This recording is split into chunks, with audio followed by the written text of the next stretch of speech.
اقسم بالله العظيم اعظم سوبر وافضل سوبر في تاريخ النادي الاهلي. سيبك من اي سوبر فات، والسوبر ده كان فضيحة على كل الشاشات رغم كل ما حدث داخل مستطيل الاخضر، الى ان النادي الاهلي قدر يقول للعالم كله سبع هوس السوبر في التتش. الاهلي انتصر على بيراميدز، انتصر على الاسيوطي، انتصر على الحقد والغل والكره. وقلتها لكم احمدوا ربنا ان النادي الاهلي بيلعب في الدوري المصري. قسما بالله النادي الاهلي مكانته الطبيعيه دوري انجليزي، دوري الماني، دوري اسباني، الكبير مع الكبار. والنادي الاهلي ليل ونهار محلق على كل البطولات.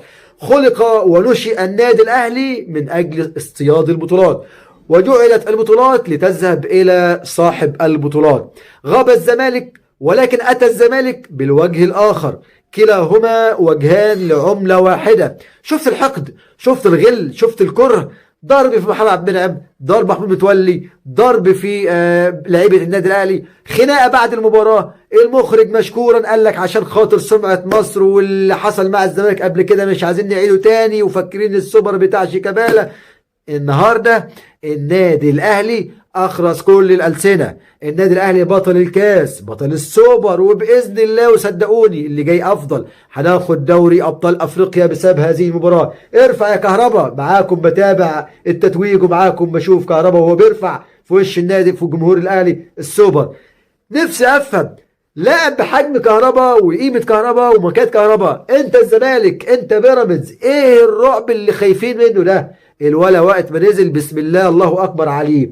حاجة تقدر تعمل شيطان غليان داخل اي منافس بيحاول يهدم جدران وكيان النادي الاهلي. لكن على مين؟ على مين ومعانا كولر كبير المعلمين؟ على مين ومعانا الشياطين اللي دائما وابدا لا تفرط في اي بطولة؟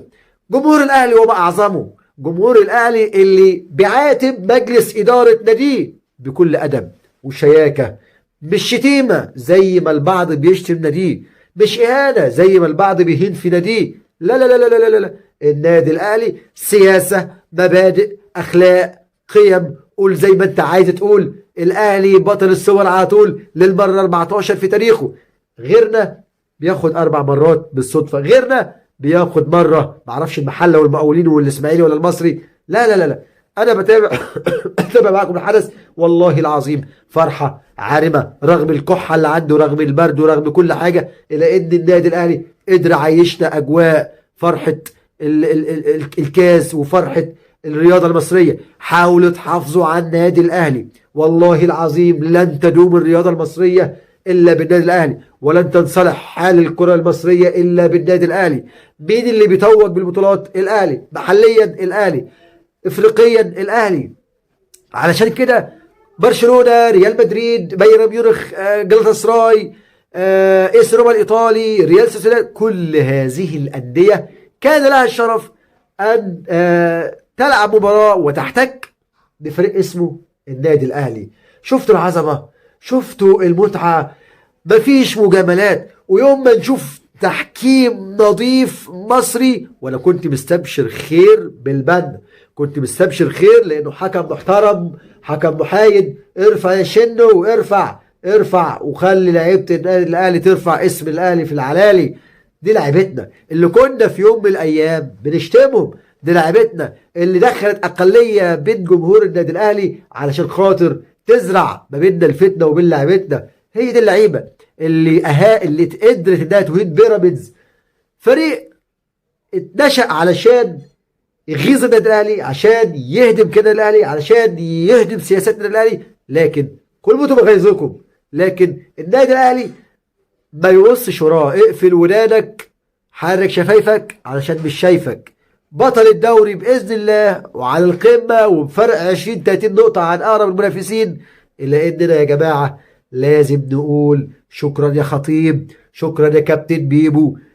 يعني رغم كل الإهانات ورغم كل التجاوزات ورغم كل الحملات الممنهجة، إلى أنك يا خطيب بتطبق سياسة النادي الأهلي والتحامل الشديد والتنازل عن الإهانة في شخصك. شوف يا جماعة، شوف معلول وهو بيحط الزغلول، شوف معلول وهو بيرفع الزغاليل، الله اكبر الله اكبر، بيعيد لي ركله الجزاء بعد مباراه حاجه. مين عايز يروح للاهلي تاني؟ هاتوا اللي بعده. الاهلي مركز، الاهلي مركز ولعبته في قمه تركيزها.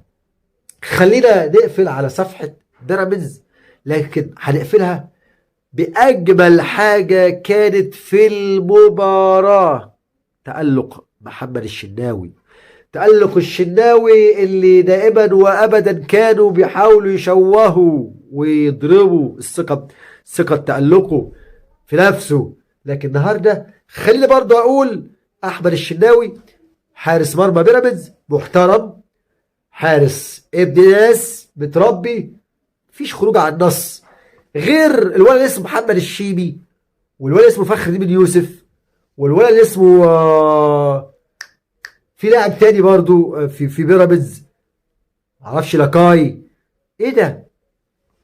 ايه ده؟ لا عايز افهم ايه الضرب ده في النادي الاهلي؟ الولد بقى من الجمهور كده، يعني انت استحاله لاعب يركز مع جمهور، ما يقدرش. كان رمضان صبحي اشطر قبل كده، كان رمضان صبحي اشطر قبل كده. افهمها افهمها، اوعى تحارب جمهور الاهلي في يوم من الايام. رساله لكل الانديه، جماهير الاهلي خط احمر، رساله لكل الانديه: اعلم علم اليقين، اذا اتيحت لك الفرصه ان تهزم النادي الاهلي فاعلم ان هناك اخطاء داخل الاهلي، اعلم ان هناك شيء مريب داخل الاهلي. الاهلي لن يستطيع احد ان يهزمه بكل سهوله. النسر مكانه فوق، واللي يلحق النسر اكيد هيعرف يصطاده، لكن لا يصطاد البطولات الا النسر. دي رساله حبيت اوجهها. مبروك السوبر يا اهلاويه، مبروك السوبر يا جمهور الاهلي العظيم في مصر، العالم العربي، وفي قاره افريقيا. مبروك، افرحوا.